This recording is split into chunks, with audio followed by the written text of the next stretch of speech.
व्यासपीठ पर बैठ के जब कोई व्यक्ति प्रवचन करता है तो नीचे बैठे हुए श्रोतागण उसकी बात को अचरज मानने के लिए प्रेरित होते हैं और वो उसका पालन करते हुए उस मार्ग पर चलने का प्रयास भी करते हैं। क्या हो जब व्यासपीठ पर एक अयोग्य व्यक्ति आकर के प्रवचन करने लग जाए। अयोग्य कैसा होता है और योग्य कैसा होता है? तो देखिए, योग्य व्यक्ति वह है, व्यासपीठ का वक्ता कैसा होना चाहिए? जिसके पास तत्व ज्ञान हो, ब्रह्म ज्ञान हो, वही व्यक्ति तो योग्य है। वही तो आपको बताएगा कि ब्रह्म क्या है, प्रकृति क्या है, जीव क्या है और ये सृष्टि क्या है। जिसके पास ब्रह्म ज्ञान नहीं होगा, जिसके पास तत्व ज्ञान नहीं होगा, वो आपको कैसे ज्ञान की बात बताएगा? फिर वो आपको इधर उधर की बातें घुमाएगा, कथा कहानी किस्सों में घुमाएगा और आप घूमोगे। और ऐसा ही अमूमन होता है। परिणाम नहीं, दुष्परिणाम। समाज में कलह, अज्ञान, अविद्या। हाल ही में एक कथावाचक हैं, शायद मुझे नहीं लगता कि ना कोई जानता ना हो, प्रत्येक भारतवासी इनको जानता होगा क्योंकि ये है ही इतने बड़े स्तर के कथाकार। इनका नाम है प्रदीप मिश्रा। जी हाँ, प्रदीप मिश्रा जी के द्वारा कथा करते हुए प्रवचन में ये कहा गया कि राधा जी को लेकर के कोई उन्होंने प्रवचन दिया। आप जाकर के YouTube पर सुन लीजिएगा, गूगल, YouTube पर, सोशल मीडिया पर अवेलेबल है उनका वह प्रवचन, कि वे बता रहे हैं कि राधा बरसाने की नहीं थी। बरसाने में उनके पिता कचहरी लगाने के लिए आया करते थे, ऐसी बातें। इसको लेकर के बरसाने वाले नाराज हो गए कि आपने ये कैसे कह दिया कि बरसाने वाली राधा बरसाने की नहीं है, इससे तो बरसाने का जो ट्रेडिशन है वो इफेक्टेड हो जाएगा। तो उधर वो बेचारे क्रोधित हो रहे हैं और वह सभी लोग, वृंदावन, बरसाने वाले, मथुरा वाले क्या कर रहे हैं? प्रदीप मिश्रा को ट्रोल करते हुए मीटिंग कर रहे हैं, उनको शास्त्रार्थ के लिए आमंत्रित कर रहे हैं। क्या यही होता है व्यासपीठ से कि आपने एक बार कुछ कहा प्रवचन में और दूसरे लोगों ने आपको ट्रोल करते हुए शास्त्रार्थ के लिए आमंत्रित कर दिया?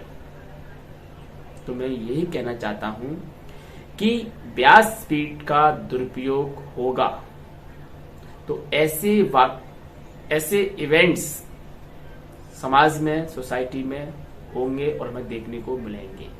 और ये मैं इसे दुर्भाग्यपूर्ण मानता हूं कि व्यासपीठ पर बैठने वाले एक व्यक्ति के द्वारा कोई प्रवचन किया गया और उसको ट्रोल करते हुए अब शास्त्रार्थ के लिए ललकारा जा रहा है और अपने ही लोगों के द्वारा ललकारा जा रहा है।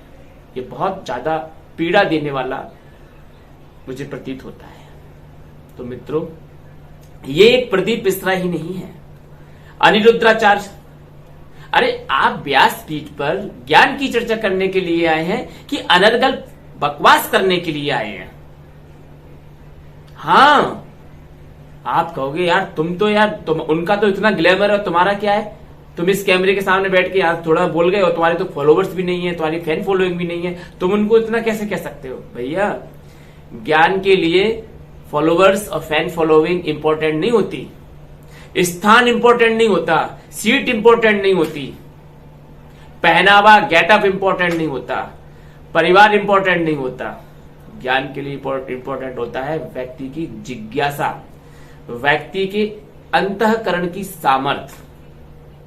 क्योंकि जिन तत्वों से वो बने हैं उसी तत्वों से भारत का, पूरे विश्व का एक एक व्यक्ति बना है, तो कोई किसी से कमजोर नहीं। हाँ, अनिरुद्धाचार्य को आप ले लीजिए। अनिरुद्धाचार्य जी माइक पकड़ा दिए, सामने से प्रश्नोत्तरी चल रही है, इधर से जवाब दे रहे हैं। या तो सटीक जवाब दीजिए या फिर उस सिस्टम को बंद कीजिए और अपनी भागवत कीजिए, या वो भी नहीं हो रही तो फिर सेवा कार्य कीजिए। तो ऐसे अनेकों कथाकार हैं जो आपको मिल जाएंगे व्यासपीठ का दुरुपयोग करते हुए। व्यासपीठ पर अगर ये तत्वज्ञानी ब्रह्मज्ञानी बैठे होते तो आज हमें ये दृश्य देखने को नहीं मिल रहे होते। सत्य बात है मित्रों, जिनके पास ज्ञान नहीं है, जो भी प्रथम चरण में ही है, उनको तो कोई भी व्यक्ति आकर के कुछ भी कह के चला जाए वो तो मानने के लिए बेचारे बाध्य ही हैं। लेकिन उनका क्या, जो दार्शनिक है, जो तत्वज्ञानी है, जो वेद का अध्ययन करने वाले हैं, क्या ऐसे लोग इनको सुन के चुपचाप बैठे रहेंगे?